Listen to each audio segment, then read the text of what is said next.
So, there has been a lot of talk about Poor Things since its release. The film has proven to be a rather controversial and polarizing film, which is not necessarily new territory for director Yorgos Lanthimos, whom I believe revels in creating controversial pieces filled with taboo topics that will get people talking. I feel as though, in some ways, I'm a little late to talking about this film, but I think we should normalize taking our time to digest a piece of art before rushing to give our opinions. I debated for quite some time if I even wanted to write a piece on Poor Things, as I often don't enjoy writing pieces on trending topics and new films, as I like to give them time to marinate beyond the popular opinions being expressed online, which I find myself often being influenced by. And when it comes to Poor Things, honestly, I'm not exactly sure where I stand on it. I was so excited for Poor Things from the moment I saw the first stills. I was eager to indulge in a unique, fantastical sci-fi tale. I had absolutely no idea what it was about, but I had heard about Yorgos Lanthimos, though I had never seen his previous films myself. Many of my friends sang his praises. Right off the bat, there are many indisputably incredible aspects of this film. The costuming, the editing, the set design, and the cinematography are completely breathtaking and offer an incredibly imaginative and refreshing world to be immersed in. Though as the film came out, I began to see the polarizing reactions to the film. I began to receive messages and comments asking if I had seen Poor Things and asking for my thoughts on the film, and specifically the Born Sexy Yesterday discourse surrounding it. Now, having seen the film, I understand why I was being asked about it. My longest video to date explores in depth the sexy baby archetype, with a runtime of nearly 2 hours. Within this previous video of mine, I break up the sexy baby archetype into 3 primary tropes seen within fiction: the Lolita, the bimbo, and the Born Sexy Yesterday. The Born Sexy Yesterday would be the trope that Poor Things protagonist Bella Baxter falls into, if she does in fact fall into any. The Born Sexy Yesterday, as coined and defined by Jonathan McIntosh of Pop Culture Detective, is characterized by women often within the science fiction genre who possess the brain of a baby and the body of a woman. Now, when I say the brain of a baby, this is often a hyperbolic metaphor that more so alludes to an incredibly childish demeanor, often induced by introduction to a new environment rather than having a literal baby brain. This can be seen in Chi from Chobits, Quora from Tron, and Lilu from Fifth Element, for example. Though in the case of Bella Baxter, this translates quite literally, as she is literally a woman with a baby brain inside of a grown woman's body, which is an incredibly interesting take on the Born Sexy Yesterday to make it so literal. The Born Sexy Yesterday, however, is also defined by an acute sexualization of the baby-brained, woman-bodied character. Amalthea from The Last Unicorn, for example, had the potential to end up being a Born Sexy Yesterday due to her innocent and naive nature and being transformed suddenly into the body of a woman. Though because she was never grossly infantilized nor sexualized, her character is not a Born Sexy Yesterday. Before we dive further into the video, I'd like to introduce you to the sponsor of today's video, Day One.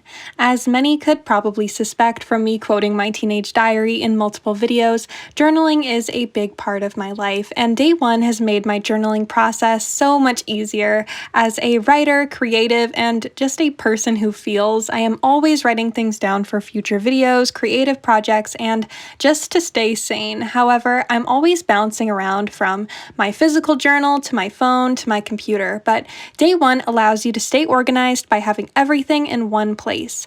Juggling between multiple apps and my computer can make it overwhelming and confusing when I'm trying to find specific notes I am looking for videos, and Day One makes this process easy, as with Premium, I can write from any device and can just search for keywords. From there, Day One will check all of my entries to quickly and efficiently find the notes I am looking for. I also love that you can insert videos and pictures as well as written entries, so no more wasted time scouring between multiple documents, apps, and my camera roll to find what I'm looking for. And I am so excited to share that you can get a 2-month free trial of Day One Premium using my link Go to dayoneapp.com/finalgirl and use code FINALGIRL to unlock a limited time offer of a 2-month free trial of Day One Premium. The link is in my description. That's dayoneapp.com/finalgirl, and you can see why it's the #1 journaling app available. And now back to the video.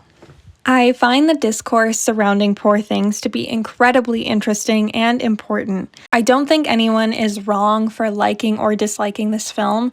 When I look at the criticism and praise over Poor Things, I actually completely understand each side, which is part of the reason why I was hesitant to write about the film, as I am unsure which side I actually agree with, as both raise interesting and valid points about not only the film but ourselves as a culture and what our responses are indicative of. I have seen a lot of name-calling and finger-pointing from each side of the online discourse surrounding this film. You lack media literacy if you believe that Poor Things is feminist, or you lack media literacy if you believe that Poor Things isn't feminist. And whilst I have certainly seen some takes regarding the film that are incredibly chronically online, and lack a certain degree of critical thinking skills, some of the most intelligent people I know sit very comfortably on very polarizing ends of the discourse surrounding this film and raise incredibly valid points, which to me is a good sign. And to me, the fact that very intelligent and compelling points are being made from very different perspectives is what makes me want to talk about the discourse today. So firstly, as mentioned, a lot of the discourse surrounding Poor Things is contingent on the Born Sexy Yesterday trope, and whether or not the film subverts this trope or perpetuates it. I have seen it repeatedly suggested by viewers and fans of Poor Things that Yorgos Lanthimos is aware of the Born Sexy Yesterday trope and seeks to make commentary on it with this film. I went ahead and listened to every long-form interview I could find of Lanthimos speaking about Poor Things, and I found no evidence that Lanthimos is even familiar with the Born Sexy Yesterday as a concept, let alone that he is trying to subvert it with Poor Things. And this doesn't mean it's not true, just that I can't find evidence that it is certainly true. I do want to note that although the Born Sexy Yesterday is a trope that has existed within cinema since its origins, the term Born Sexy Yesterday and its use is incredibly recent, having been coined by Jonathan McIntosh of Pop Culture Detective in just 2017. So it's likely the term hasn't made its way to the lexicon of all industry professionals, as it still is a very new and online term. However, regardless of if Lanthimos is aware of the trope, Poor Things is clearly a piece of commentary, and the film is very clearly self-aware to some capacity and greatly reflects our culture and the way we treat women and girls. The notion of a woman undergoing surgery of no will of her own in order to make her brain more childlike and tolerable to men is not just the premise of a surrealist sci-fi film, but also an incredibly important part of medical history in our real world. Bella's baby brain surgery greatly mirrors a lobotomy. It's common knowledge at this point that the majority of people who underwent lobotomies, often forcibly, were women. And often, they were women like Bella, who suffered from mental health issues and domestic issues. The lobotomy often had an infantilizing impact on those who underwent the surgery. What I find to be additionally interesting is that the lobotomy is performed on the frontal lobe of the brain, which is also the last part of the brain to develop, solidifying at approximately 25. Between lobotomies and men's refusal to date women over the age of 25, men seem to have an unspoken war on women's frontal lobes, which again is of course the entire problem with the Born Sexy Yesterday trope and the way in which, in my opinion, is one of the 3 tropes alongside the Lolita and the bimbo that make up the sexy baby archetype. But also, there is this idea that just because a film is self-aware, that doesn't mean it isn't perpetuating what it is self-aware of. This is something I see a lot with male directors supposedly making an attempt to subvert harmful tropes within fiction. For example, John Green's entire point of Paper Towns was to subvert the manic pixie dream girl. However, I personally don't think he managed to do that super successfully. And I actually think that this wasn't successful for a similar reason why I question if Lanthimos was successful in subverting the Born Sexy Yesterday trope. As I mentioned in my essay in defense of the Manic Pixie Dream Girl, I felt as though Paper Towns was not successful in subverting the Manic Pixie Dream Girl trope due to the fact that for a vast majority of the book, the Manic Pixie Dream Girl is perpetuated rather than challenged as a concept. It is only in the very end that the facade cracks and the protagonist realizes she was never his Manic Pixie Dream Girl. In a similar sense, I'm not sure how much the Born Sexy Yesterday trope was challenged nor subverted when a large portion of the screen time perpetuates the qualities of the Born Sexy Yesterday. We saw this additionally when Denis Villeneuve directed the Blade Runner sequel. The initial Blade Runner and Blade Runner 2049 both have endured criticism for their depiction of women within film. Denis Villeneuve responded to the criticisms by stating, "What is cinema? Cinema is a mirror on society. Blade Runner is not about tomorrow, it's about today. And I'm sorry, but the world is not kind on women." I honestly hate this quote so much.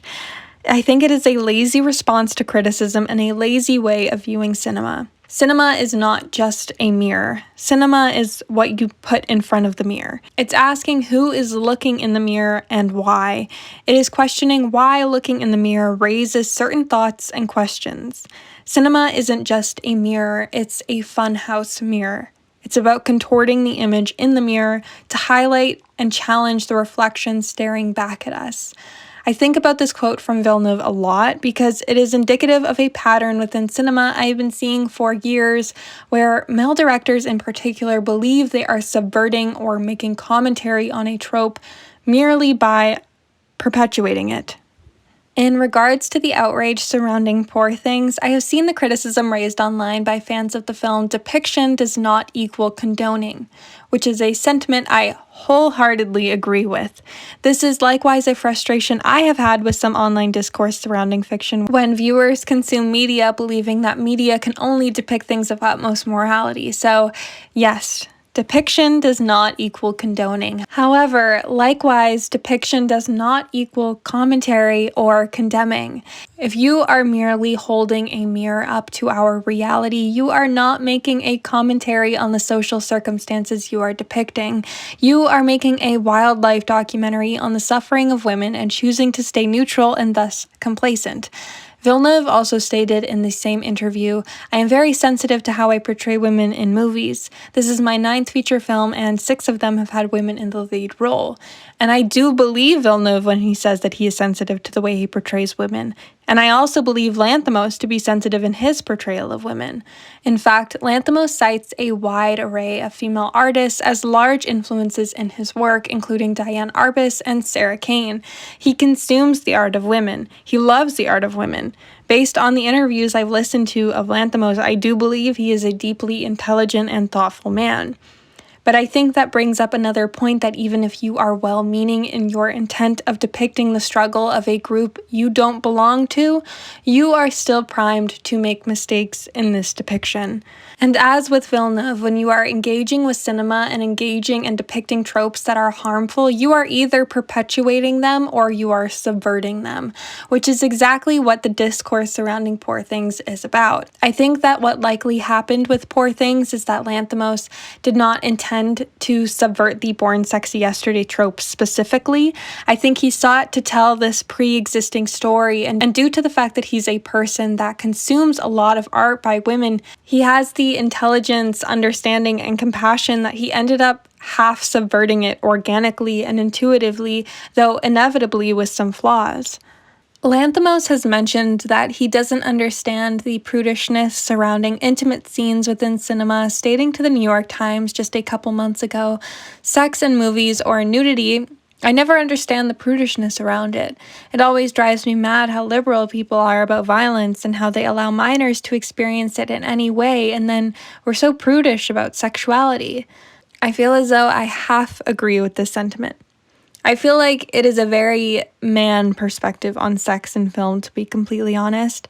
I think when you are a woman and you are so exhausted by unnecessary sexualization of female characters on screen, portrayed through an incredibly heteronormative lens, you inevitably grow jaded with the way in which female nudity and intimacy is portrayed on screen. I have often half-jokingly stated to friends that the Hays Code, which prohibited the depiction of nudity and sex on screen, was actually really a beneficial guideline for male directors to have to think critically about the stories they were directing, which is not to suggest that I actually think we should go back to the Hays Code days or that sex does not have a place in cinema. I often cite Betty Blue and The Handmaiden, for example, of two of my all-time favorite films, and these films are both categorized as erotica, so the issue isn't the existence of sex scenes, but the way in which we approach them. I have heard a lot of knee-jerk response to people critiquing the sex scenes in Poor Things, and the knee-jerk response is always something about how prudish and puritanical people are, but I don't think that's it.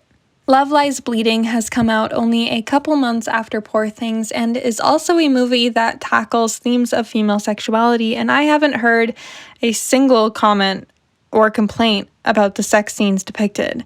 Lead Kristen Stewart put it beautifully when she said, "Interesting to do a sex scene so precisely and allowing the director to really like block everything out and having an experience that feels like an exchange versus like something from the outside. Like it just felt like you could kind of imagine what it felt like versus being so overwhelmed by watching two other people like have an explicit moment that you're usually not allowed to watch. Instead, you're like, "Oh, I got that feeling." And for us, like it's not an explicit scene. There's some dirty talk that kind of underlines what we're doing, but you don't see anything, and it's like right.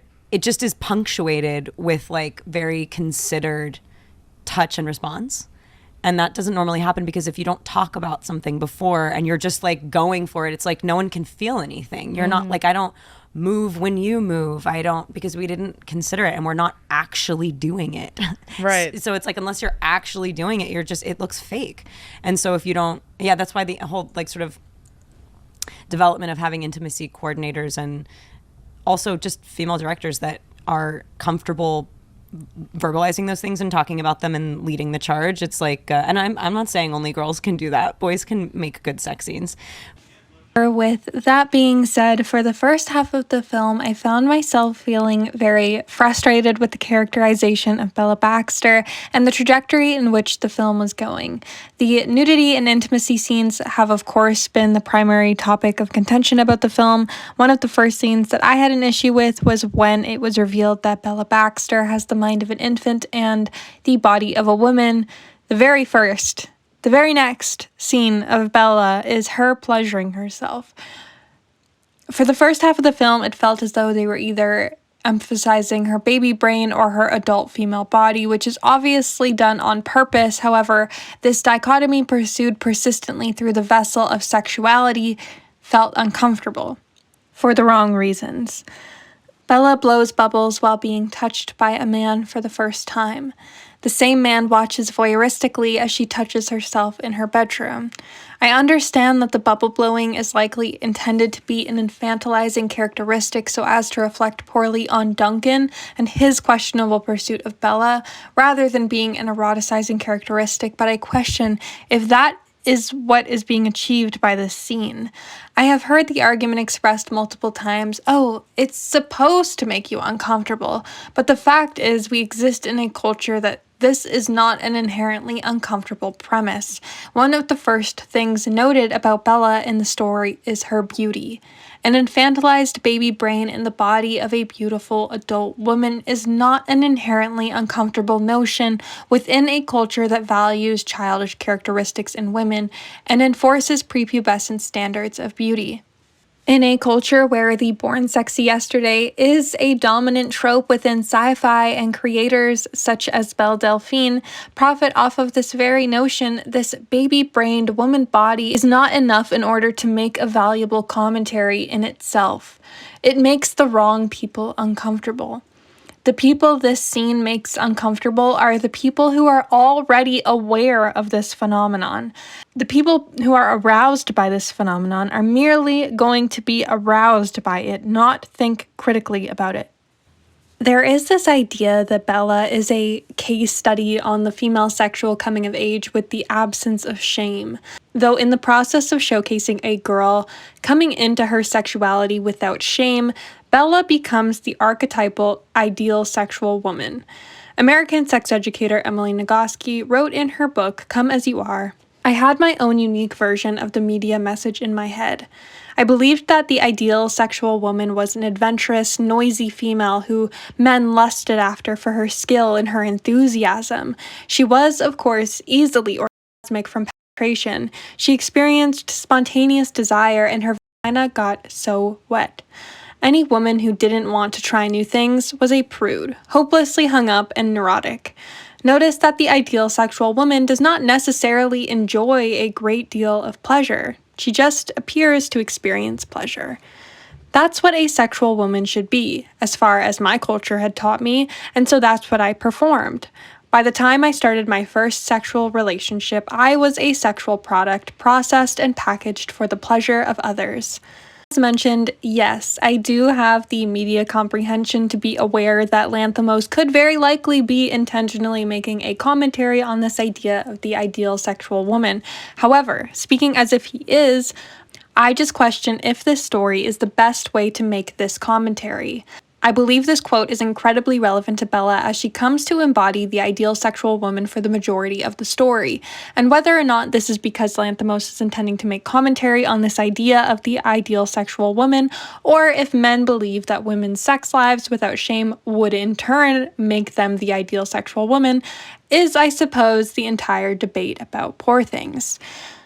I know this story is just one account that reflects one woman's coming of age across a vast sea of women's sexual awakenings, but it just seems a little apt that a man would choose the most hypersexualized tale to tell. I would be far more inclined to believe this sexual coming of age had a woman been involved in any stage of the scriptwriting process and credited as a co-writer, especially considering Lanthimos himself didn't write the script. And no, I don't count Emma Stone being a co-producer alongside 3 men as being involved in the writing process.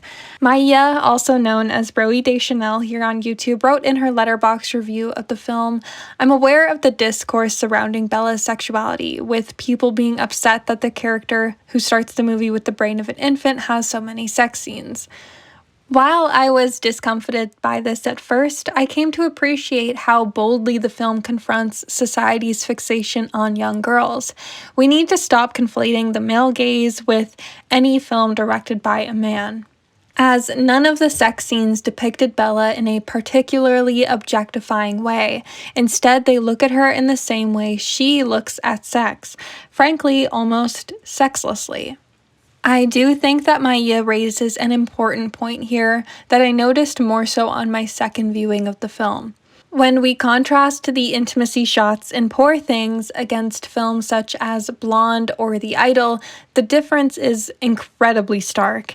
As Maya suggests in her review, the intimacy displayed on screen in Poor Things does often have a notably unsexy and clinical tone in its depiction.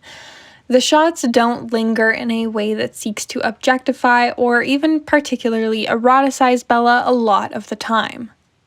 That being said, the intimate scenes are not done without fault. Essayist and film critic Angelica Jade Bastien wrote for Vulture, but there's a corroded spirit to the story, like it's intermittently possessed by an edgelord who's unaware most women menstruate, and an early wave white feminist who believes having sex is the most empowering thing a woman can do. For all the there's no menstrual blood. In many ways, the film demonstrates the limits of the modern cis-male auteur's vision for and about women, particularly their sexual selves. Watching it for any sort of feminist revelation is akin to craving the salty chill of the ocean and the spray of a wave upon your face and having to settle for resting your ear against a curling seashell, listening to only the echo of what you truly desire. Angelica raises an incredibly valid point here, that still, in the most clinical depiction of sex, there felt a need to upkeep the social conventions that the film repeatedly insisted it was abandoning. The film still foregoed the unsexy fluids of intimacy such as menstrual blood. Likewise, there was a notable absence of body hair. Bella Baxter's underarms and legs remain hairless and smooth, with only her perfectly manicured bush indicating her body's maturity. In the first shot of Bella ever pleasuring herself, the frame is not terribly objectifying, but makes a point to linger over her baby smooth legs. But I thought she was in the body of a woman. Once again, for Bella Baxter's disregard of social convention and childish demeanor, I find it hard to believe that she would be bothered with shaving her legs. And so, how are we as an audience intended to buy that this is a subversive exploration of the infantilizing standards put on women when the film is too cowardly to depict body hair beyond the manicured bush reminiscent of a 70s Playboy spread?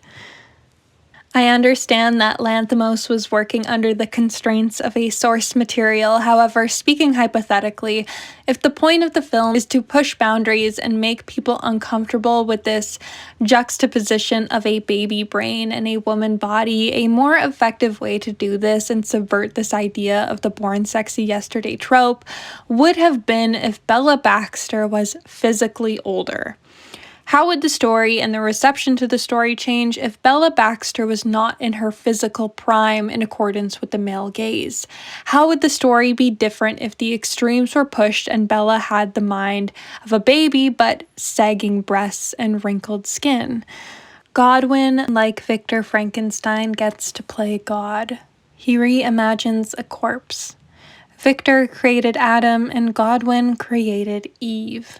Where Victor Frankenstein's monster was not given a name, God creates a woman and names her Beautiful. Bella. The first time we see anyone say anything about Bella, they comment on her beauty. The first time Bella climaxes, she does so with an apple, drawing a parallel to woman's original sin committed by Eve. And soon after, she leaves the confines of God's house, the Garden of Eden, to explore the limits of her mortality. Something that does stand out to me and that begs questioning is, why is it that when we gender bend Frankenstein, there is a fixation on the sexual? Interestingly, this story both gender bends the writers of the story as well as gender bending the creature. So instead of a male creature being written from the perspective of a woman, we are getting a female creature being written from the perspective of a man. Where Frankenstein's monster was driven from the beginning by the pursuit of knowledge, love, and connection, we see Bella Baxter being first and foremost driven by sexual curiosity. I feel as though this is incredibly telling. The true creators of Frankenstein's monster and Bella Baxter are not Victor Frankenstein and Godwin Baxter, but rather the authors of the stories. When Mary Shelley created Frankenstein's monster, she did so with such care and understanding. When I see what the writers of these stories have chosen to do with Bella's flesh, I question how much better they are from the men they depict in the story. How much of Bella's sexual curiosity is truly a voyeuristic projection from the male writers pulling the strings of their beautiful corpse puppet. When Mary Shelley wrote Frankenstein, she questioned whether a monster so different, so terrifying, was capable of both love and being loved. Why is Frankenstein's monster permitted to be ugly, whilst any gender-bent rendition must always be beautiful? What does it say about us that even in our monster stories, the monstrous must remain fuckable? After watching the film, I was eager to speak to Rachel Lydia Barker from Girl on Film here on YouTube, as they seem to have a different viewing experience from myself, and I was interested to hear their perspective on the film, and they offered me this sentiment to share. I wasn't uncomfortable with the sex scenes because I feel like it is a film about sex. These scenes weren't thrown in on top of a story about something else, they were crucial to it. It's a journey from naivety to obsession to acceptance. Sure, seeing some of this on screen is uncomfortable, but it reflects reality. The reality of the way others view you when you're newly sexually active, and the way, if you're anything like me, you might view yourself as somewhat of an adventurer who's totally in charge even if you're not. I don't think explicitly showing this is inherently offensive in a movie where Bella wouldn't be Bella without sex. But all this being said, whether it was Lanthimos' film to make, when the female sexual experience is so central, and frankly, it's different for better or for worse than the male sexual experience, is something I'm on the fence about. Although coming from two different experiences with the film, TikTok user Elise Chaffins, I'm sorry if I pronounced your name wrong, shared a similar note in her review in regards to the skewing of the male perspective on the female sexual experience. She says, "But this movie puts itself across as a female empowerment movie, and I just don't see it. The first tip for me that this is less about female empowerment and more female empowerment from a cis male perspective is the introduction of color. Most of the first act is in black and white to reinforce the flat experience of Bella Baxter. And the first time that the film uses color is not when Bella defies her father figure, Dr. Goblin Baxter, or even her first orgasm, but rather the first time that she has sex with a man. Lanthimos said that he wanted to see how a woman without shame would act, but the primary thing that he seems to think that holds women back from sexual freedom is shame. And while that's certainly an element of it, for plenty of women, the risk of pregnancy is a not small concern and keeps them from just seeking pleasure with abandon. it is not when she reads or dances or even first reaches climax, but as if Dorothy entering the land of Oz, Bella Baxter's world erupts in Technicolor when she first has sex with a man. An experience I'm not sure I can relate to. I think where stories like Poor Things often fall short for me is there is a glaringly obvious, incredibly interesting plot point that is almost entirely ignored for the sake of showcasing sex through the vessel of a conventionally attractive woman. In this film, the most interesting storyline is this idea of inhabiting your mother's body. And not only that, but the body she successfully committed suicide in. Of being both mother and daughter wrapped into one. Because that is all of us, isn't it? I find this to be the most interesting notion expressed within this film, however, it wasn't explored at all. This is such a fascinating detail that should have induced an existential crisis within Bella, and honestly, would have been fascinating as the central crux of the film. However, when we as the audience discovered this fact, the story is quick to move on to the sexual aspect of the storytelling, and when Bella learns of this truth near the end of the film, she is likewise very quick to move on from this notion. But I find this element of the story to be so conceptually potent because haven't we all had this moment? There is a precious moment in adulthood when you realize, I am becoming my mother. And this moment can be very polarizing. For some, it instills fear, for others, glee, and others, horror. Throughout my 20s, I find myself looking in the mirror on multiple occasions and thinking to myself for the first time how much I resemble my mother. I, like Bella, am a daughter wrapped in the flesh of my mother, and my mother, too, was once a girl like me, wrapped in the flesh of her mother, and she is still that little girl. She is like Bella, a mother with a daughter inside of her, in the sense that she was a daughter and will forever be a daughter, but likewise in the sense that when you have children, you carry them inside of you permanently, long after you give birth. And coincidentally, in reference to the previous point that the moment Bella has sex with a man being the moment her world erupts into color, Emma Stone in her acceptance speech for the role as Bella Baxter stated about her daughter, and most importantly, my daughter, who's going to be 3 in 3 days and has turned our lives Technicolor. I love you bigger than the whole sky, my girl. This idea of motherhood being the moment a woman's world erupts into color, I think is a far more relatable experience for many women. And with the threaded theme of motherhood, daughterhood being woven into Bella's character, this was just such wasted potential. And I'm not saying that Bella had to have been pregnant or get pregnant or have a baby. Just that idea of motherhood and daughterhood, I think, should have been explored a little bit more. And as I said earlier, it would have been a fascinating crux of the story.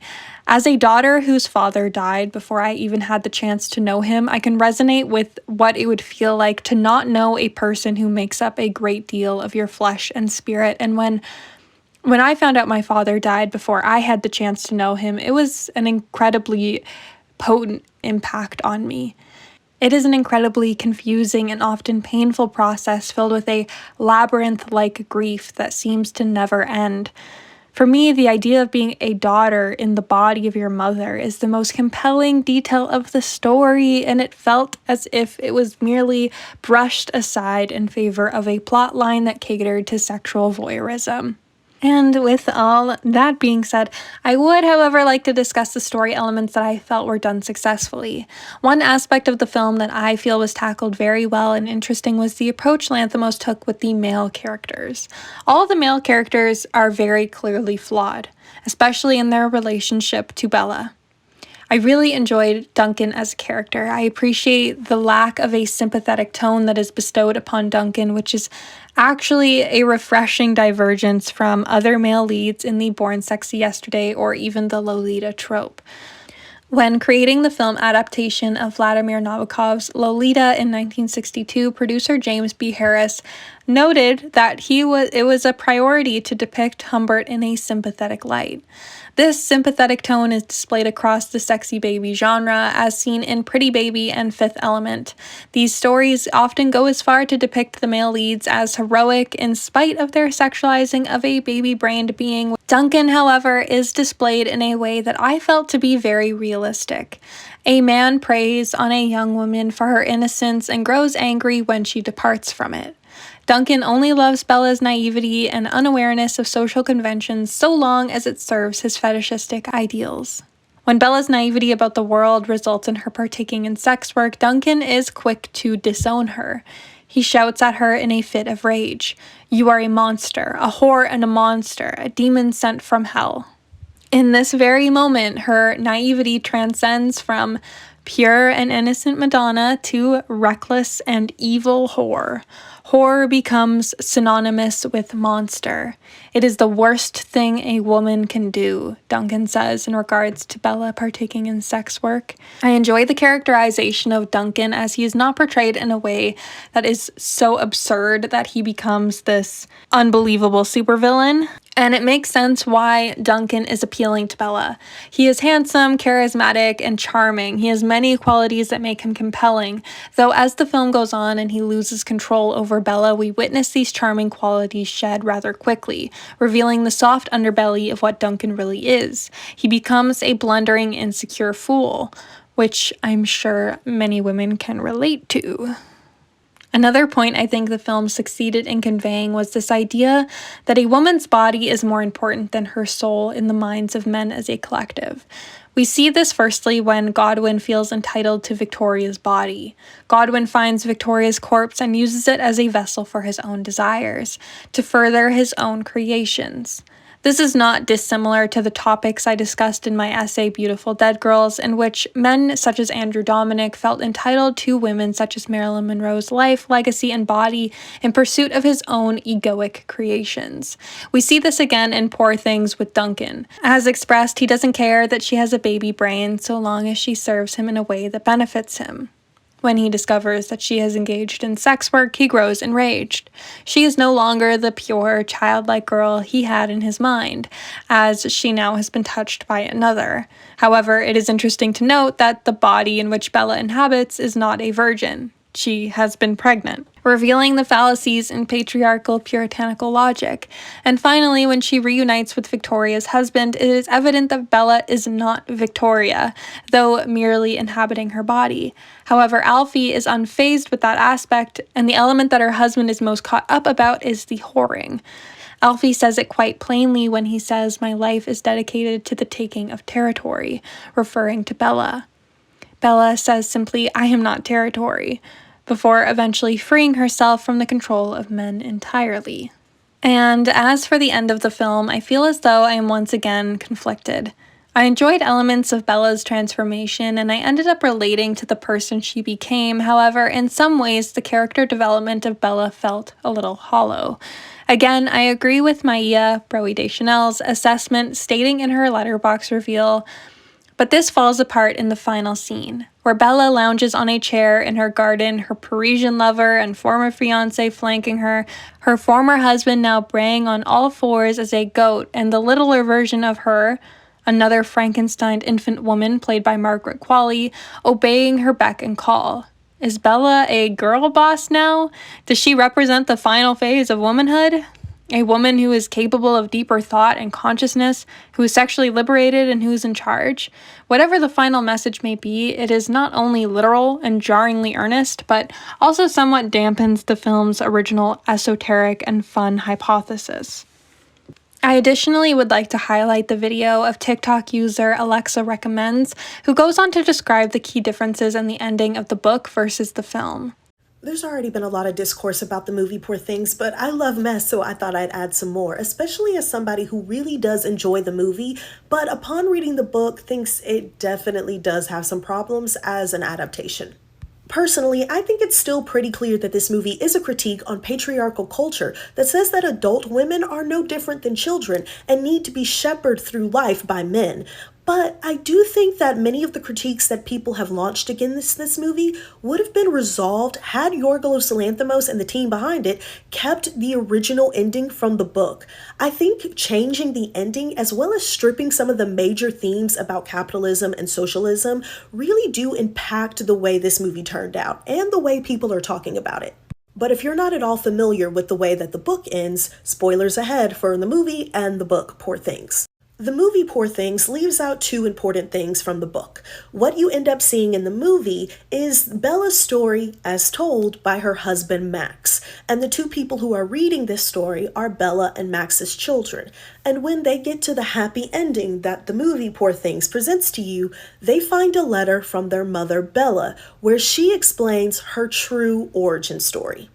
In this letter, Bella explains to her children that what they just read and what we as the viewers just saw in the movie Poor Things is a beautiful lie created by her husband Max to sort of self-soothe and explain away Bella's need for independence. She says her life story is nowhere near as fantastical as Max would have led you to believe. Bella further explains that the truth is she was born poor, with a father who was extremely abusive to her mother and to her, and that one night in a drunken rage he beat her over the head until she was unconscious, and that's really how she got that scar down the back of her head and neck. Further, she says she was married off to Alfie and that he was emotionally abusive to her, and that he did intend to get her clitoris removed, but that the surgeon he brought to the house instead was God. And that God, upon hearing Bella's story, looked at her and said, "Oh no, my dear child, you're not crazy.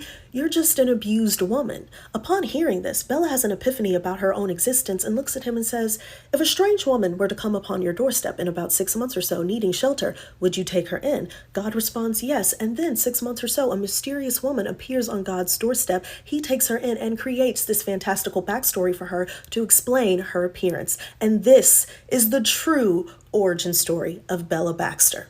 So Bella Baxter wasn't actually the daughter of God's friends who died in the rainforest, and she's not a Frankenstein monster either. She is a woman who's been abused throughout her own life, and then upon having a taste of freedom, is swept away by a man who intends to also use her and abuse her. She finds her own voice and freedom and decides to never go without it again, and her husband, not wanting to accept that this is her real backstory, creates a fantastical one and writes a journal about it.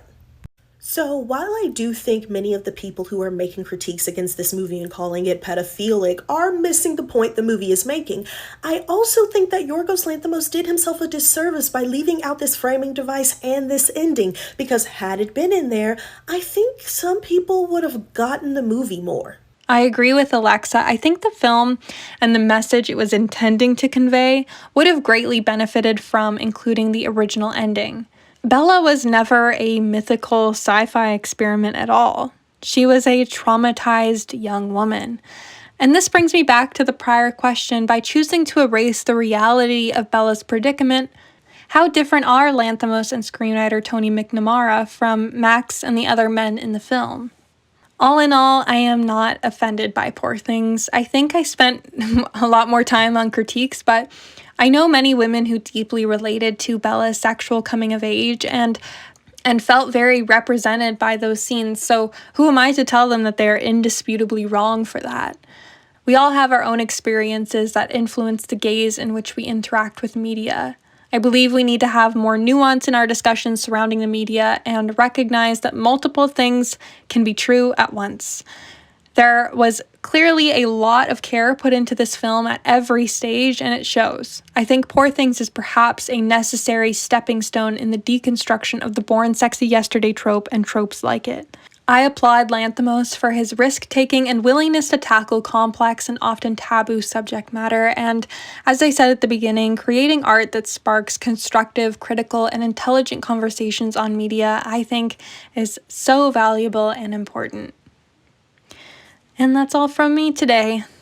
If you're interested in more essay content from me, I wanted to remind you that you can find me on Substack. My most recent essay titled Is 40 the New Fat? The Sephora Kids Are Heroin Chic's Dark Shadow, in which I discuss the growing number of kids obsessed with skincare, online discourse surrounding aging, and the lingering impacts of the heroin chic early 2000s tabloid era. The link is in my description. See you there. Thank you for watching. Bye.